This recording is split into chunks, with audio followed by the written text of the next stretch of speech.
નમસ્કાર અને સ્વાગત છે. આજે આપણે એક ઘણા રસપ્રદ કાયદાકીય પાસા પર વાત કરવાના છીએ.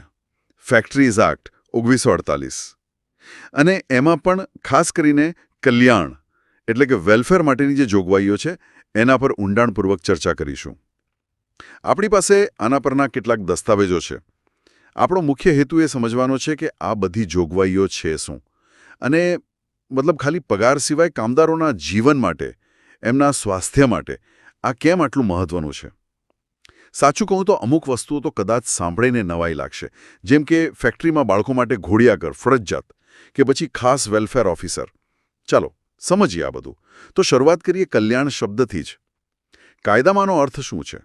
દેખીતી રીતે પૈસા ટકાથી તો કંઈક વધારે જશે ખરું ને? બિલકુલ. ફેક્ટરીઝ એક્ટમાં કલ્યાણનો અર્થ ઘણો વ્યાપક છે. તમે કહ્યું એમ પગાર તો છે જ, પણ એનાથી આગળ વધીને એટલે કે કામદારો જે પરિસ્થિતિમાં કામ કરે છે એમનું જીવન ધોરણ સુધરે એના માટેની સેવાઓ અને સુવિધાઓ. આ જોગવાઈઓ છે ને એ કાયદાના આરોગ્ય અને સલામતીના જે પ્રકરણો છે, પ્રકરણ 3 અને 4, એને સપોર્ટ કરે છે, પણ એનાથી થોડી અલગ છે. મુખ્ય ફોકસ કામદારની એકંદર સુખાકારી પર છે અને આ કલ્યાણના નિયમો મુખ્યત્વે પ્રકરણ 5માં છે, કલમ 42 થી 50. અને હા, કલમ 50 બહુ મહત્વની છે, જે રાજ્ય સરકારોને પોતાના નિયમો બનાવવાની સત્તા આપે છે. સમજાયું. એટલે સ્થાનિક જરૂરિયાત મુજબ ફેરફાર થઈ શકે. સરસ. તો ચાલો મુખ્ય કલ્યાણ જોગવાઈઓ પર આવીએ. કલમ 42 થી શરૂ કરીએ. ધોવાની સુવિધાઓ. આ તો બહુ બેઝિક લાગે છે. હા, બેઝિક છે, પણ અત્યંત જરૂરી. કાયદો કહે છે કે દરેક ફેક્ટરીએ પુરુષો અને સ્ત્રીઓ માટે અલગ, પૂરતી સંખ્યામાં અને સરળતાથી પહોંચી શકાય એવી સ્વચ્છ ધોવાની જગ્યાઓ આપવી પડે. અને એની સાથે જ કલમ 43 છે કપડાં સાચવવા અને સૂકવવા માટેની જગ્યા. મતલબ કામ પર ન પહેર્યા હોય કપડાં મૂકવા માટે લોકર જેવી સગવડ, અને જો કામ દરમિયાન કપડાં ભીના થાય તો એ સૂકવવા માટે પણ વ્યવસ્થા. આ બધી રોજબરોજની પ્રેક્ટિકલ જરૂરિયાતો છે. રોજિંદી સ્વચ્છતા અને સુવિધા માટે. બરાબર. પછી એક રસપ્રદ જોગવાઈ છે, કલમ 44, બેઠકની વ્યવસ્થા. આ શું છે? આ ખરેખર મહત્વની છે. જે કામદારોએ સતત ઊભા રહીને કામ કરવું પડતું હોય એમના માટે. કાયદો કહે છે કે એમને કામ દરમિયાન થોડો આરામ મળે એ માટે યોગ્ય બેઠક વ્યવસ્થા પૂરી પાડવી જોઈએ. અને એટલું જ નહીં, જો કામ એવું હોય કે બેસીને થઈ શકે તો ઊભા રહેવાની ફરજ ન પાડવી જોઈએ, બેસવાની સગવડ આપવી જોઈએ. આ સીધું કામદારના શારીરિક શ્રમ અને થાક સાથે જોડાયેલું છે. હા, એનાથી લાંબા ગાળે આરોગ્ય પર અસર પડે અને કદાચ ઉત્પાદકતા પર પણ. ચોક્કસ. થાકેલો કામદાર ઓછું ધ્યાન આપી શકે. એટલે આ જોગવાઈ કામદારના સ્વાસ્થ્ય અને ફેક્ટરીની ઉત્પાદકતા બંને માટે સારી છે. હવે સલામતીની વાત કરીએ. ફેક્ટરીમાં અકસ્માતની શક્યતા રહે. કલમ 45, પ્રાથમિક સારવારની સુવિધાઓ. આમાં શું હોય?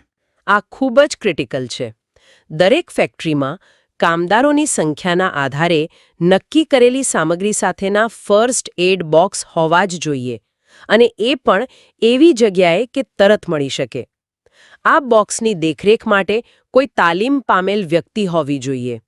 અને જો ફેક્ટરી મોટી હોય, જેમ કે 500થી વધુ કામદારો હોય, તો પછી એક એમ્બ્યુલન્સ રૂમ, જરૂરી સાધનો અને મેડિકલ સ્ટાફ સાથે એ પણ ફરજિયાત બની શકે છે. ઓહ વાહ! એટલે નાની ઈજાથી માંડીને મોટી કટોકટી સુધીની તૈયારી રાખવાની વાત છે. બરાબર. અકસ્માત થાય ત્યારે તાત્કાલિક પ્રતિભાવ એ જ મુખ્ય હેતુ છે, જેથી નુકસાન ઓછું થાય. સમજાયું. હવે થોડી એવી સુવિધાઓ પર આવીએ જે રોજિંદા જીવનને સીધી અસર કરે. લાંબા કામના કલાકો હોય, જેમ કે કલમ 46, કેન્ટીન. હા, કેન્ટીન. જો ફેક્ટરીમાં 250થી વધુ કામદારો કામ કરતા હોય તો રાજ્ય સરકારે જે ધારાધોરણ નક્કી કર્યા હોય એ મુજબની કેન્ટીન ચલાવવી પડે. અને આ ખાલી જમવાની જગ્યા નથી. એનો આશય છે કે કામદારોને સ્વચ્છ, આરોગ્યપ્રદ અને ઘણીવાર સબસિડીવાળા દરે પોષણક્ષમ ભોજન મળે, જેથી શિફ્ટ દરમિયાન એમને યોગ્ય ખોરાક મળી રહે. એટલે કે પોષણનું પણ ધ્યાન રખાયું છે? હા, અને આ એક સામાજિક જગ્યા પણ બને નહીં? હા, બિલકુલ.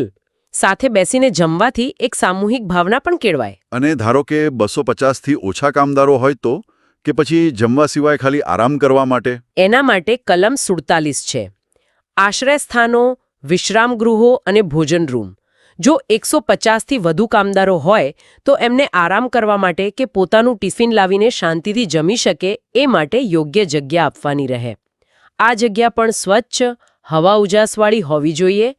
આઈડિયા એ છે કે કામના ટેન્શનથી થોડો સમય દૂર શાંતિથી બેસી શકાય.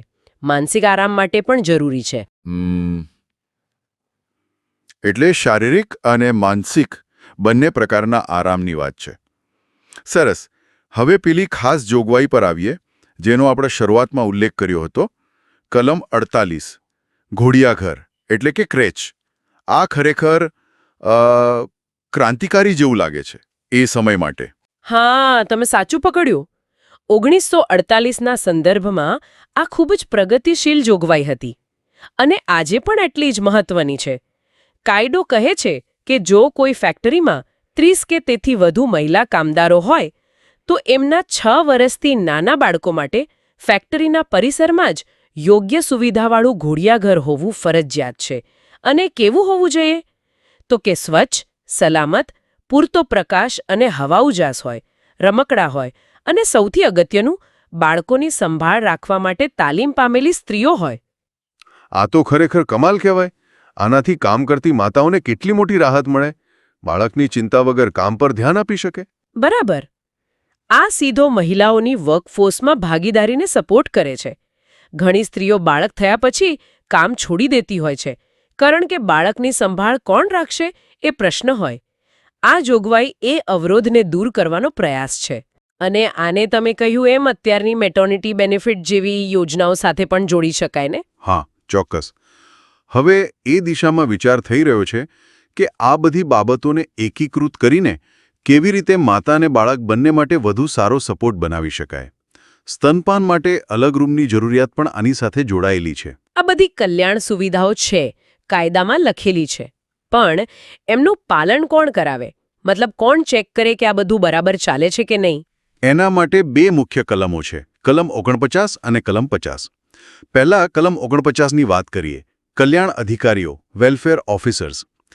જો કોઈ ફેક્ટરીમાં 500 કે તેથી વધુ કામદારો હોય તો ત્યાં નક્કી કરેલી લાયકાત ધરાવતા કલ્યાણ અધિકારીની નિમણૂક કરવી ફરજિયાત છે. ઓકે. એમનું કામ શું હોય છે? એમની ભૂમિકા બહુ મહત્વની છે.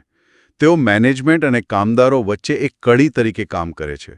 તેમનું મુખ્ય કામ આ બધી કલ્યાણ સુવિધાઓનો અમલ થાય એ જોવાનું, કામદારોની ફરિયાદો સાંભળવી અને મેનેજમેન્ટ સાથે મળીને કામદારોની સુખાકારી માટે યોજનાઓ બનાવવી અને લાગુ કરવી.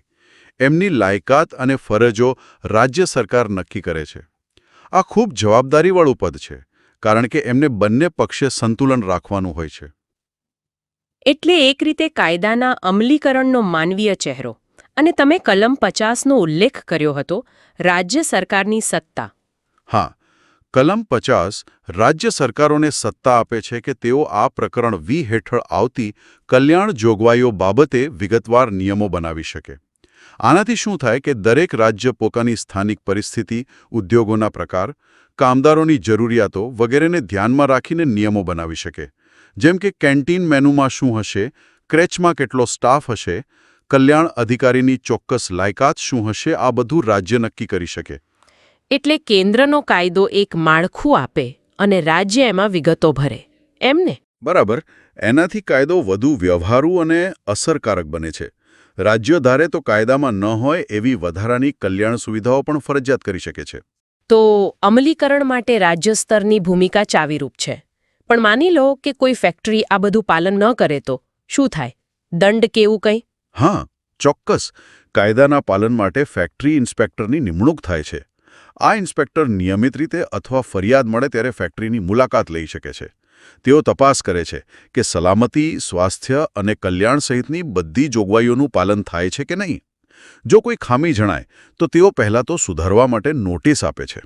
પણ જો ગંભીર બેદરકારી હોય અથવા વારંવાર નિયમોનો ભંગ થતો હોય તો ફેક્ટરીના માલિક કે મેનેજર પર દંડ થઈ શકે છે અને કેટલાક કિસ્સાઓમાં કાનૂની કાર્યવાહી પણ થઈ શકે છે. એટલે એવું નથી કે નિયમો ફક્ત કાગળ પર જ છે. અમલીકરણ માટે એક તંત્ર ગોઠવાયેલું છે બરાબર. હવે થોડી વર્તમાન સમયની વાત કરીએ. ટેકનોલોજી બહુ આગળ વધી છે. શું આ કાયદાના અમલીકરણમાં કંઈ ફેરફાર આવ્યો છે? ડિજિટલ સિસ્ટમ્સ એવું કંઈ? હા બિલકુલ. હવે ઘણા રાજ્યોમાં ફેક્ટરી લાયસન્સ, રજિસ્ટ્રેશન, વાર્ષિક રિટર્ન ફાઇલ કરવું આ બધું ઓનલાઈન થઈ ગયું છે. એનાથી પ્રક્રિયા ઝડપી અને પારદર્શક બની છે. નિરીક્ષણ પ્રક્રિયામાં પણ ટેકનોલોજીનો ઉપયોગ વધી રહ્યો છે. કદાચ રેન્ડમ નિરીક્ષણ, ડેટા એનાલિસિસ વગેરે. મુખ્ય હેતુ કાર્યક્ષમતા વધારવાનો અને ભ્રષ્ટાચાર ઘટાડવાનો છે. અને કોવિડ પછી કંઈક ખાસ ધ્યાન રાખવામાં આવ્યું છે કલ્યાણ સુવિધાઓના સંદર્ભમાં? હા, એની ઘણી મોટી અસર પડી છે, ખાસ કરીને સ્વચ્છતા અને આરોગ્ય પર. કેન્ટીન, વોશરૂમ, આરામગૃહો આ બધી જગ્યાએ સફાઈ, સેનિટાઇઝેશનના પ્રોટોકોલ ખૂબ કડક બન્યા છે. સોશિયલ ડિસ્ટન્સિંગના નિયમો પણ અમલમાં આવ્યા. આરોગ્ય તપાસણી, ટેમ્પરેચર ચેકિંગ આ બધું પણ વધુ સામાન્ય બન્યું છે. એટલે કહી શકાય કે કોવિડે કલ્યાણના સ્વાસ્થ્ય પાસા પર નવેસરથી ભાર મૂક્યો છે. અને પેલી વાત કે આ કાયદાને બીજી સામાજિક સુરક્ષા યોજનાઓ સાથે જોડવાની, એમાં શું પ્રગતિ છે? એ એક સતત ચાલતી પ્રક્રિયા છે. સરકારનો પ્રયાસ છે કે કામદારોને મળતા લાભો અલગ-અલગ કાયદાઓમાં વહેંચાયેલા ન રહે. જેમ કે ફેક્ટરી એક્ટના કલ્યાણ લાભો, મેટર્નિટી બેનિફિટ એક્ટના લાભો, ESIC એટલે કર્મચારી રાજ્ય વીમા યોજનાના લાભો આ બધાને કેવી રીતે વધુ સારી રીતે સંકલિત કરી શકાય, જેથી કામદાર અને તેના પરિવારને એક જ જગ્યાએથી અથવા સરળતાથી બધી જરૂરી સામાજિક સુરક્ષા મળી રહે. એક સર્વગ્રાહી હોલિસ્ટિક એપ્રોચ અપનાવવાનો પ્રયાસ છે. સરસ. તો આપણે ઘણી બધી વિગતોમાં વાત કરી.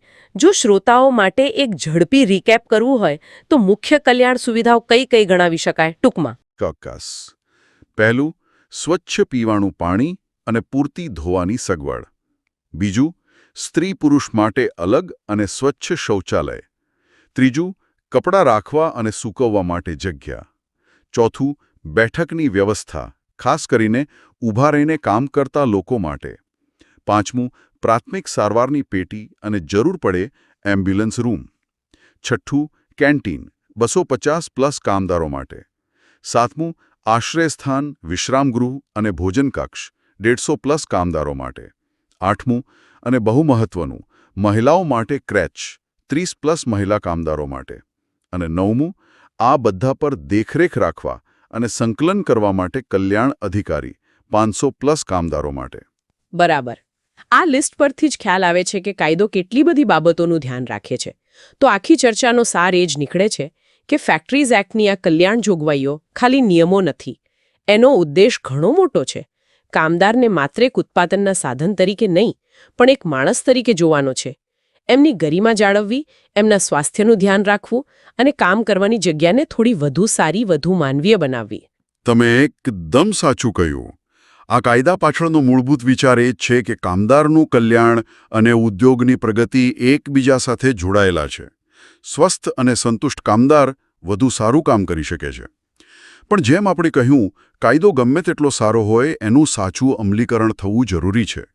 નિરીક્ષણ કેટલું કડક છે, કલ્યાણ અધિકારીઓ કેટલા અસરકારક છે, મેનેજમેન્ટ કેટલું સહકાર આપે છે, આ બધું મહત્વનું છે. અને હા, સમય સાથે બદલાવ લાવવો પણ જરૂરી છે.